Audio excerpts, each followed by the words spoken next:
Local community is so important because people are not prepared. And I've heard way too many people say, well, if they don't get it, that's too bad for them. I don't feel like that at all. I feel like it's an obligation for those of us that do understand what's happening to be prepared to help those that don't. And that goes back to all the different skill sets, because if you think I can do everything that is required on my little urban farm or up at my bug out location or even in the company, no, it takes a village. It takes people. So, I think if you don't have the ability to accumulate, learn a new skill, because that is barterable. But there is something that I'm paying attention to and I think is really interesting, because there's no fever like gold fever. And I think we've already seen many global central banks that have been accumulating as much gold as they can, as quickly as they can. But here in the US, most of our gold is in digital form. It's just contracts, and there's an unlimited amount of them. They can create as much as they want to. But I don't think that it's just about the tariffs that some fat fingers said, no, I want to take delivery of the gold. And when I look at what the Bank of England did, which is sending over gold that they're holding in custody for other countries, and then it's shipped to the US, and then that gold is delivered out. Well, what happens if those countries ask for that gold back? If you don't hold it, you don't own it, because possession is 9/10 of the law. But let's say for a minute that they go in and they audit Fort Knox.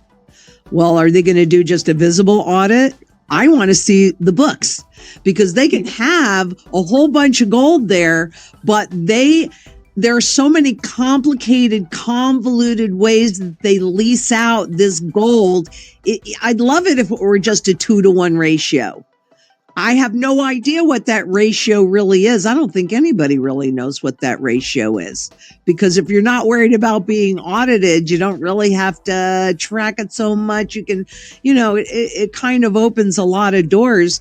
But I'm wondering what's going to happen in this physical gold rush, because we've already entered it. We can see that. And gold has always been the flight to safety asset. I mean, according to the Bank for International Settlements, gold is the only financial asset that runs zero counterparty risk. The only one. And that's always been true. So you can fool yourself in thinking that it's dollars, but goodness gracious, what this dollar used to buy me even a month ago, let alone 50 years ago, let alone 100 years ago, and what it will buy me today is vastly, vastly different. And I did a little study, and I just updated it the other day, but I don't have it in front of me, so don't hold me to the numbers exactly. But I make a comparison between a Bureau of Labor Statistics basket of food back in 1913 and the average wage 1971, again, average wage, and that same basket of food. And I just updated it the other day.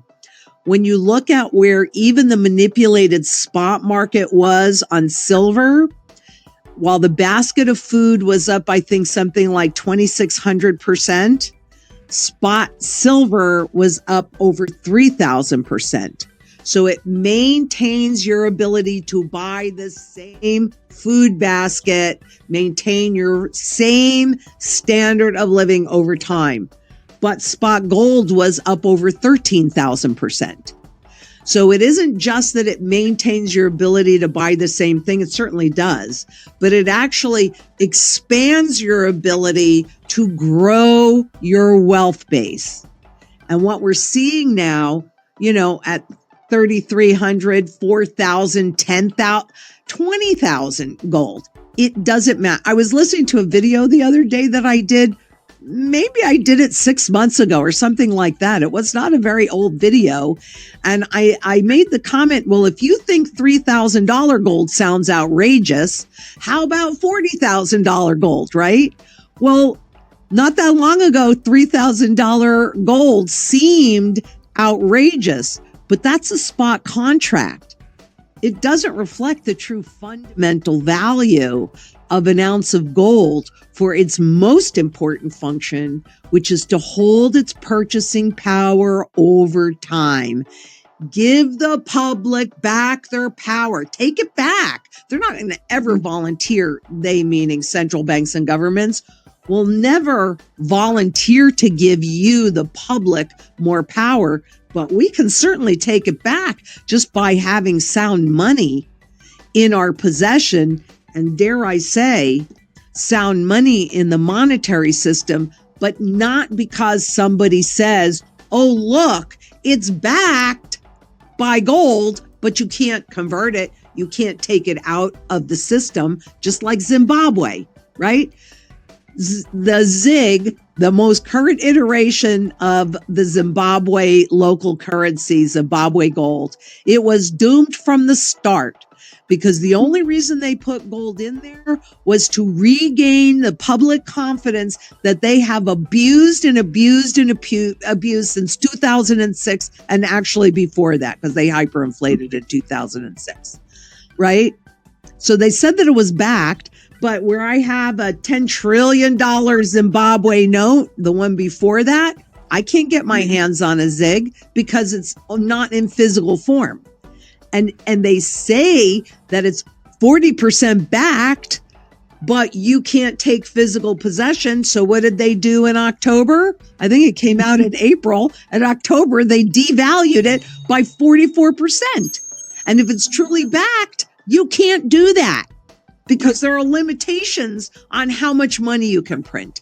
So people need to understand, this is probably, in my opinion, just so critically important to understand the difference between something that is truly backed and something that is merely pegged. Because if it's backed, you need to be able to take possession if you want to. Just like we could with this gold certificate, we could walk in and we could walk out with one of these. And with all of the talk of the asset-backed securities, if you can't take possession of the underlying security, it doesn't mean anything. It means that it's pegged to a price that they can manipulate.